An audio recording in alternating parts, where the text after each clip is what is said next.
Hello दोस्त, कैसे हैं आप सब। स्टडी टू एवरीडे जीएस में आप लोग का स्वागत है। और बताइए, वीडियो को पूरा देख रहे हैं ना। पूरा देखा कीजिए। क्या मुगल काल चल रहा है, जिसमें बाबर ख़त्म हो गया, हुमायूं ख़त्म हो गया और शेर शाह ख़त्म कर दिए। अकबर को दो पार्ट में ला के उसका भी ख़त्म कर दिए। आज लाए हैं अकबर के बेटा जहांगीर के बारे में। ठीक है, तो आज हम लोग चलेंगे जहांगीर के बारे में। उससे पहले थोड़ा सा ओवरव्यू देख लेते हैं। आप लोग वीडियो को देखिए, दूसरों के साथ शेयर कीजिए। ठीक है, हार नहीं मानना है, चाहे जो भी हो, हार एकदम नहीं मानना है।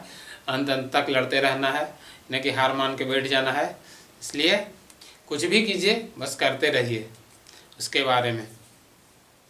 क्या, और बसंत पंचमी खत्म हो गया, सरस्वती पूजा खत्म हो गया और ये गणतंत्र 26 जनवरी खत्म हो गया। क्या, गणतंत्र दिवस। और तो आज हम लोग जहांगीर के बारे में पढ़ेंगे। ठीक है, तो आप लोग ज़्यादा से ज़्यादा वीडियो को देखिए, शेयर कीजिए, सब्सक्राइब अगर नहीं किए हैं तो सब्सक्राइब कीजिए और बेल आइकन दबाइए, ताकि जो भी हम वीडियो डाल सकें वो आपके पास नोटिफिकेशन पहुंचे और वो आप लोग आराम से देखें। कुछ नहीं, आप जो भी वीडियो लाते हैं वो मतलब किताब से मिला के लाते हैं और जो क्वेश्चन रहता है बहुत अच्छा अच्छा रहता है। ठीक है, तो उसको आपको क्या करना है कि उसको हेडफोन लगा के आराम से सुनना है, 2-3 बार सुनिए। सुनने के बाद एकदम आपको दिमाग में सेट हो जाएगा। और जो क्वेश्चन लाते हैं वो आराम से देखिए, और बहुत अच्छा क्वेश्चन रहता है ना, कि जैसे मतलब वन लाइनर ला रहे हैं या फिर ये बोर्ड पे बता रहे हैं तो क्वेश्चन कमजोर है। क्वेश्चन में गहराई रहता है, डीपली रहता है, जो नॉर्मल बुक से नहीं रहता है। थोड़ा 2-3 बुक से हम खोज के लाते हैं, जैसे कि घटना चक्र हो गया, एनसीईआरटी का हो गया और भारतीय भवन से सब मिला के लाते हैं। जो मतलब उसमें क्रीम जो रहता है वो उसको लाते हैं। ठीक है, तो आप लोग अगर नहीं देखे हैं पिछले वाले वीडियो आप जाके देखिए, उसमें बहुत अच्छा अच्छा सवाल है। इसमें लिंक डाल देंगे, वो आराम से वहाँ पे जाके आप लोग देखिए। कमेंट और डिस्क्रिप्शन में लिंक डाल देते हैं। सारा वीडियो का प्लेलिस्ट बना हुआ है, उसका भी हम लिंक डाल देते हैं, ताकि आप लोग के खोजने में कोई दिक्कत नहीं हो। सिर्फ जाइए डिस्क्रिप्शन में, वहाँ क्लिक कीजिए, पूरा आपको सिस्टम में चल जाइएगा, वहाँ आराम से देखिएगा। क्या, तो आप लोग मैक्सिमम सब्सक्राइब कीजिए और दूसरों के साथ स्टेटस वगैरह भी लगाइए, ताकि जो हमारा व्यू अथी सब्सक्राइबर है थोड़ा इंक्रीज़ कर जाए तो ज़्यादा अच्छा रहेगा। क्या, तो आप लोग को सब्सक्राइब करना है, दूसरों के साथ जितने भी फैमिली वगैरह में सब्सक्राइब करवा दीजिए। ठीक है, तो आज हम लोग चलेंगे जहांगीर। जहांगीर का देखिए, ये हम लोग बाबर, अब सीरियस हो जाइए पढ़ाई में। ठीक है, जो हुआ का पास्ट है, तो अब हम लोग बाबर के पढ़ लिए। बाबर कब भारत में आए, तो 4 साल तक रहे थे। ठीक है, जो कि 1526 से लेकर 1530 तक रहे थे।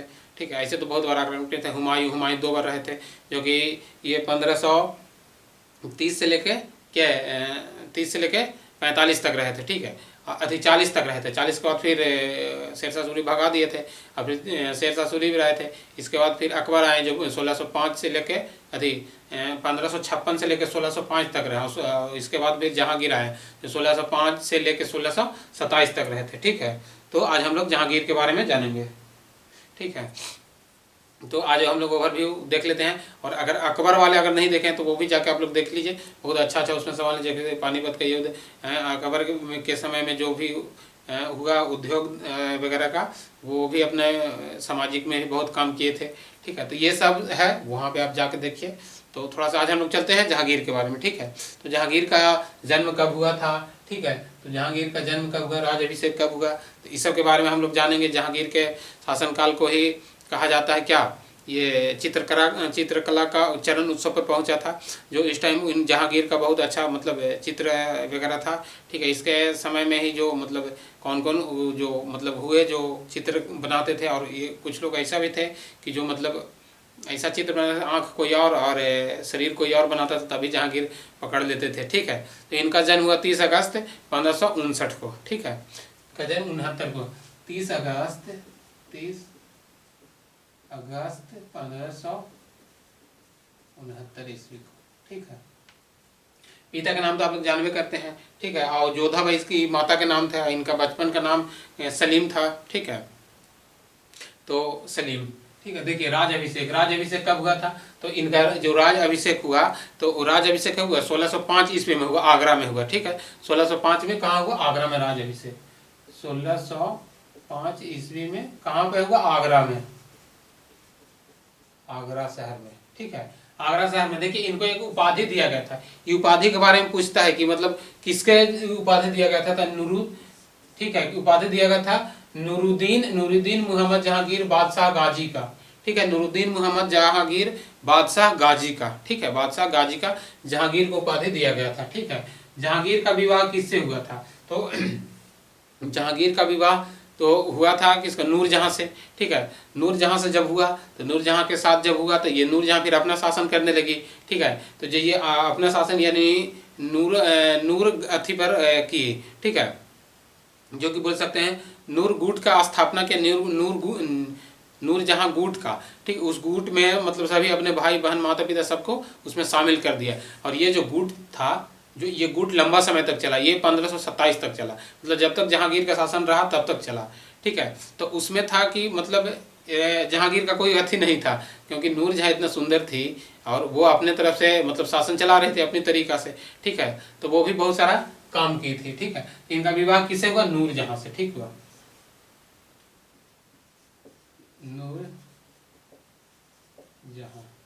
नूरजहां से विवाह हुआ, ठीक है। तो नूरजहां से जब विवाह हुआ तो ये एक गुट की स्थापना किया था, ठीक है, जिसको नूरजहां गुट कहा जाता था, गुट नाम था, ठीक है। ये जो नूरजहां गुट था, वो गुट में ये सारे अपने भाई बहन माता पिता सभी लोग के शामिल कर दिए थे। और जो इनका माता थी असमक बेगम, ये मतलब गुलाब से क्या निकालती थी, इत्र निकालती थी, ये भी पूछता है बहुत बार, ठीक है। तो ये गुट की स्थापना किया था, तो ये भी पूछता है कि गुट, और ये गुट का जो शासन चला तो ये चला 1627 तक, ठीक है, 27 ईस्वी तक चला शासन। 1627 ईस्वी तक जो नूर गुट थी उसका शासन चला। उसमें मतलब जो भी चाहता है कि भाई हमारा जैसे लोग कैसे अगर शादी ब्याह होता है तो वो अपना अरे भाई के लिए आता है, माता के लिए आता है, तो सब उसी को करके और उसमें अपना एक चलाता है कि भाई यहाँ ससुराल के नहीं, नैहर के सारा मिल हम लोग के रहे, ठीक है। तो उसी तरह ये भी कर दी, अपना नैहर के सारा लोग के यहाँ लाके भर दिए, ठीक है। मुगल चित्रकला किस शासक के काल में अपनी प्रकोष्ठा यानी सबसे उत्कर्ष पर था, मतलब जो चित्रकला था प्रकोष्ठा यानी सबसे उत्कर्ष पर था, तो किस शासन काल में, जहांगीर में। ये दोनों बहुत जो जहांगीर और शाहजहां में कन्फ्यूजन होता है, तो ये कन्फ्यूजन वाली बात नहीं है। जहांगीर यानी पहले चित्र आया, ठीक है, चा में जा आता है, ठीक है, यहीं से आप लोग मिला लीजिएगा। देखिए चित्र, ठीक है, चित्र में आगे कौन आ गया, जहांगीर, ठीक है, जहांगीर।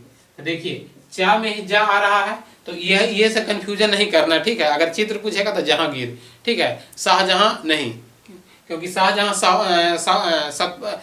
कला का स्थापना किए थे, उन्हें साथी के, ठीक है, वो बनाए थे, ठीक है, महल वगैरह, ठीक है। तो ये देख लीजिएगा चित्र और जहांगीर एक ही दोनों में है, ठीक है। तो इसमें कोई कंफ्यूजन वाली बात नहीं है, ठीक है।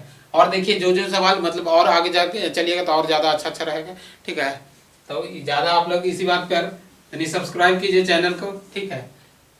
देखिए दो अस्पा और सी अस्पा क्या होता है, तो जहांगीर ने दो अस्पा और सी अस्पा का आरंभ किया था। तो दो अस्पा मतलब कि दो घोड़ा को रखना है, मतलब एक सवार रहेगा दो घोड़ा, और सी अस्पा मतलब 3 घोड़ा का रखना है, ठीक है। अगर कल के लिए अगर मतलब घोड़ा अगर जवाब देता है तो नेक्स्ट घोड़ा को तैयार किया जाएगा, ठीक है। तो दो अस्पा और सी अस्पा किसके शासनकाल में है, तो दो अस्पा और सी अस्पा जहांगीर के शासनकाल में, जहांगीर में, ठीक है। दो अस्पा के मतलब कि 2 घोड़ा को रखना, और सी अस्पा का मतलब कि 3 घोड़ा को रखना है, ठीक है। तो ये भी पूछता है, ठीक है। अब देखिए 2 अस्पा सी अस्पा, ठीक है। मुगलों एवं मेवाड़ राणा के मध्य चित्तौड़ संधि शासन काल में हस्तांतरित हुआ। देखिए मुगल शासक राणा प्रताप, ठीक है, मुगल शासक राणा प्रताप, और जो मेवाड़ के शासक थे चित्तौड़ के शासक, ठीक है, चित्तौड़ के शासक के मध्य जो संधि हुआ जहांगीर के साथ, वो कब हुआ था, तो ये संधि जो हुआ वो जहांगीर के शासनकाल में हुआ। तो जहांगीर के शासनकाल में हुआ तो कब हुआ संधि, तो संधि हुआ आपको 1615 में, ठीक है, जहांगीर के शासनकाल में, जहांगीर के शासनकाल में 1615 में, ठीक है। कब हुआ, 1615 में, ठीक है, 1615 में इसका दोनों के संधि हुआ, मिलान हुआ, ठीक है। और देखिए ईस्ट इंडिया कंपनी जहांगीर के दरबार में सबसे पहले भेजा गया था। ठीक है, देखिए ये अब यहाँ पे एंट्री हुआ है अंग्रेजों के।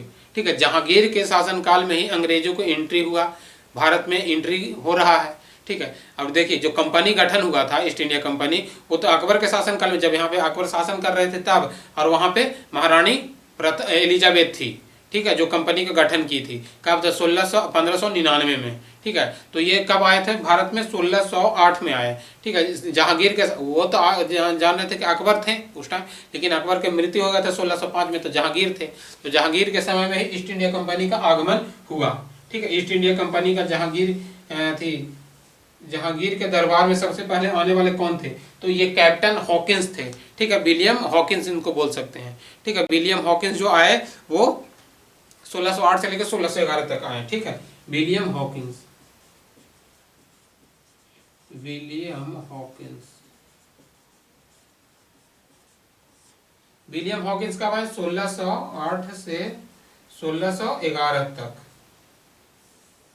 1608 से 1611 तक ये शासन मतलब आए, और यहाँ पे राजदूत बन कर आए थे। ठीक है, और ये दूसरा भी आए थे। ठीक है, ये दूसरा अंग्रेज कौन आए थे? तो दूसरा अंग्रेज भी पूछता है, तो दूसरा अंग्रेज कौन आए थे? तो थॉमस रो आए थे। ठीक है, दूसरा अंग्रेज कौन आए थे?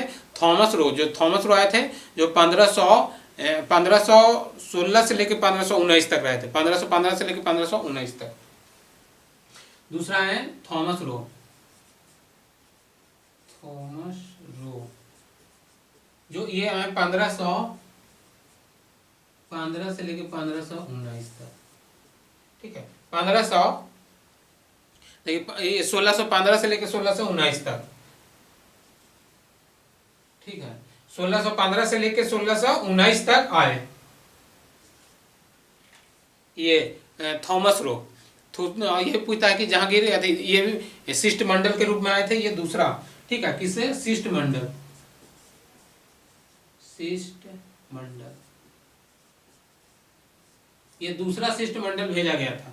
ठीक है, भारत में दूसरा शिष्टमंडल को अंग्रेजों के द्वारा भेजा गया था, जिनका नाम था थॉमस रो। ठीक है, थॉमस रो जब आए, जो 1515 से लेकर 1519 तक, 1615 से लेकर 1619 तक शासन किए, मतलब रहे थे शिष्टमंडल। ठीक है, जब अंग्रेज यहाँ पे एंट्री किए, तो अंग्रेज अपना तरीका से मतलब आए, तो लोग तो उनको आने नहीं दे रहा था।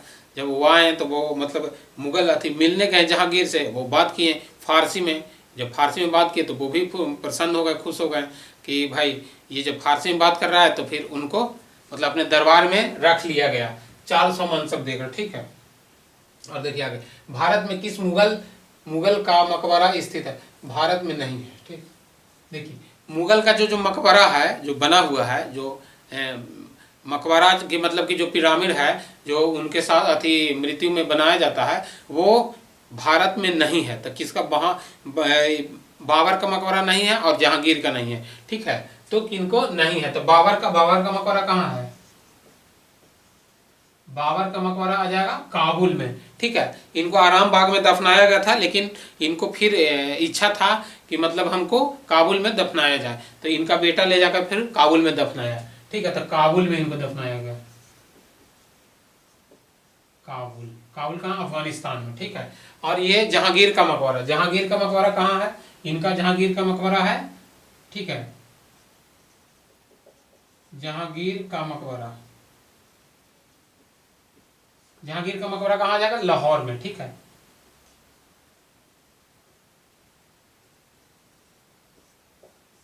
ये दुशासक का मकबरा भारत में नहीं है। बाकी बाबर का मकबरा तो जानिए गए, हुमायूं का मकबरा दिल्ली में है। ठीक है, और ये अकबर का भी मकबरा फतेहपुर सीकरी में है। ठीक है,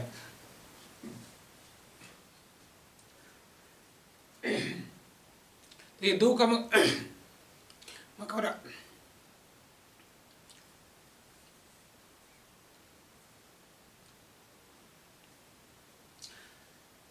दो का मकबरा भारत में नहीं है, बल्कि बाहर है भारत से। ठीक है, जहांगीर के और बाबर का। ठीक है, और देखिए जहांगीर के दरबार में पक्षियों का सबसे बड़ा चित्रकार कौन था?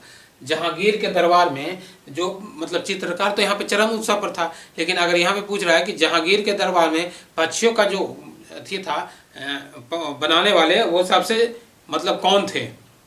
ठीक है, तो वो कौन आ जाएंगे? उस्ताद मंसूर आ जाएंगे। उस्ताद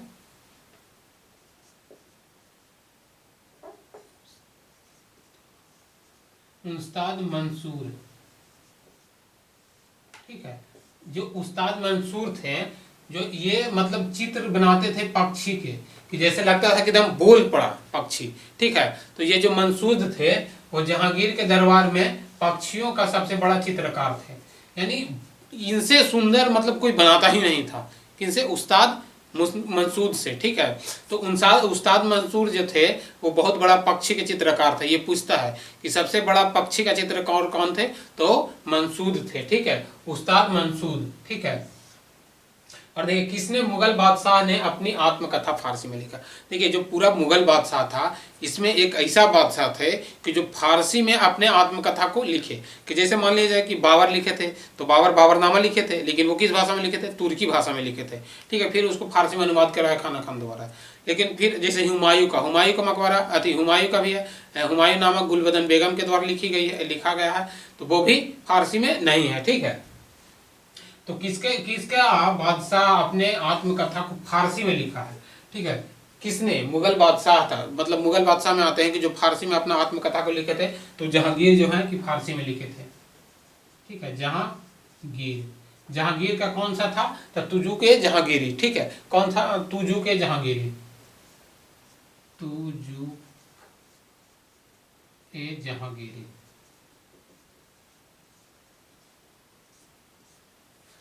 तुजुके जहांगीरी किसके द्वारा लिखा गया है? जहांगीर के द्वारा फारसी में लिखा गया है, ठीक है। और बाबर का था तुजुके बाबरी, सब में मतलब री लगा हुआ है, ठीक है। जैसे कि तुजुके बाबरी है, फारसी में तुर्की में लिखा हुआ था, ठीक है। और इसी तरह जहांगीर का तुजुके जहांगीरी जो फारसी में लिखा हुआ है। तो ये सब पर विशेष ध्यान देना है, ठीक है। जो एक जो लिखा हुआ किस टाइप में ना, और फिर उसको दिमाग में सेट कीजिए, ठीक है। तो वो क्या हो जाएगा कि आपको फिर वहाँ पे कन्फ्यूजन नहीं होगा, क्योंकि कन्फ्यूजन के चक्कर में गलत होता है। और जो गलत हो जाता है तो समझ लीजिए कि वहाँ जहाँ कन्फ्यूजन हुआ वो गलत होना अनिवार्य है, ठीक है। तो वो उस चीज़ को दूर करने के लिए उसको किसी न किसी तरह से सेट कीजिए कि हाँ यहाँ पे क्या है क्या नहीं है, उस चीज़ को निकालिए। उस चीज़ को निकालने से क्या होगा ना कि आपको कन्फ्यूजन दूर होगा और एग्जाम में ज़्यादातर सही होगा, ठीक है। और जहांगीर का बेटा जो था, जहांगीर का बेटा कौन था? खुसरो बादशाह था, जो जहांगीर के विरोध ही अपना युद्ध शुरू कर दिया। वो भी बगावत कर दिया, क्योंकि जो जहांगीर के विरोध बगावत कर दिया, तो इसलिए बगावत किया क्योंकि उसको शासन अधिक चाहिए था, जागीर चाहिए था, शासन चलाना था। और उसमें मतलब बाप इंटरफेयर कर रहे थे जागीर, तो वो उसको मदद करने के लिए, ठीक है, उसको मदद करने के लिए अर्जुन देव आए, ठीक है। सिखों के गुरु अर्जुन देव आए, ठीक है। जो उनको कौन? जहांगीर ने फांसी चढ़ा दिया था। 9वें गुरु थे तेग बहादुर, तो 9वें गुरु थे, अर्जुन देव दूसरे गुरु थे, ठीक है। तो ये अर्जुन देव फांसी चढ़ा दिए, कौन? जहांगीर ने, ठीक है। तो यहाँ पे यह हो जाएगा कि खुसरो द्वारा खुसरो को मदद करने में कौन सिख गुरु थे जिसको फांसी दे दिया गया था जहांगीर के द्वारा, ठीक है। तो ये कौन थे? अर्जुन देव, ठीक है, अर्जुन देव, सिख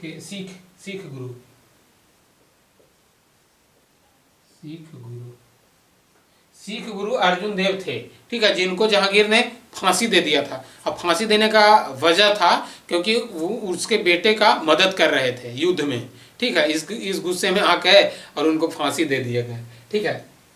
तो ये जो भी सवाल है बहुत मतलब इसको चुनिंदा लाए हैं, और आप लोग देखिए और दूसरों के साथ शेयर कीजिए, और ज़्यादातर हो सके तो क्या, अगर सब्सक्राइब नहीं किया तो सब्सक्राइब कीजिए चैनल को, ठीक है। और देखिए आगे जहांगीर के बारे में उतना नहीं, लेकिन जो भी है सवाल वो बहुत इंपॉर्टेंट है, ठीक है। जहांगीर के दरबार में प्रमुख चित्रकार, तो प्रमुख चित्रकार तो ये जो थे उस्ताद कौन थे?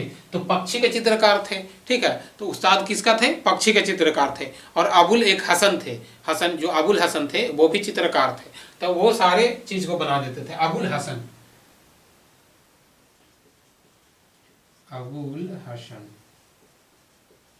एक अबुल हसन हो गए, एक उस्ताद मंसूद हो गए,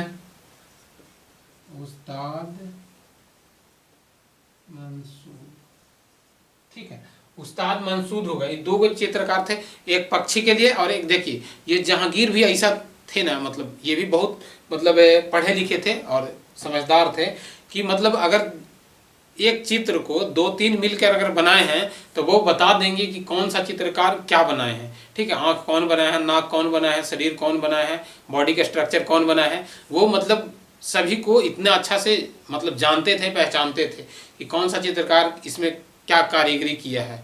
ठीक है, तो वो भी बहुत महान थे, जो इस कारण से मतलब चित्रकार उनके मतलब संरक्षण में चरण उत्सव पर पहुंच गया। ठीक है, हालांकि चित्रकार का तो आरंभ है तो अकबर के समय में हुआ था। ठीक है, ये तो दसावन और बसावन थे।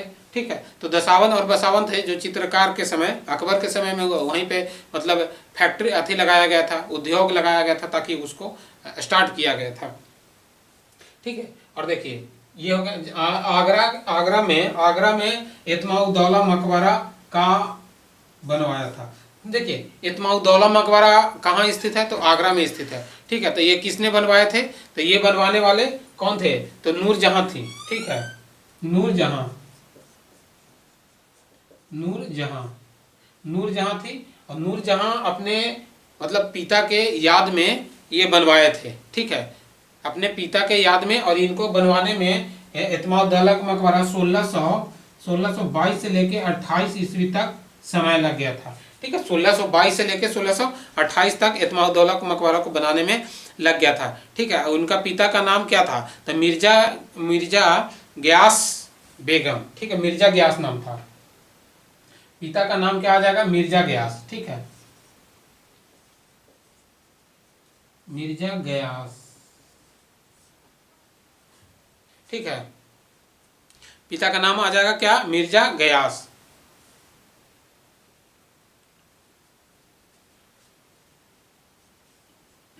ठीक है, तो ये अपने पिता के याद में बताया, क्योंकि देखिए ये अपने सारे परिवार को ले आए थे। ठीक है, लाने के बाद यहाँ पे शासन कर रहे थे कि मतलब अपना ये तो नूर गुट बना लिए थे, मतलब नूर गुट के मतलब ये अपना नाम पे गुट एक बना लिए थे, गुट।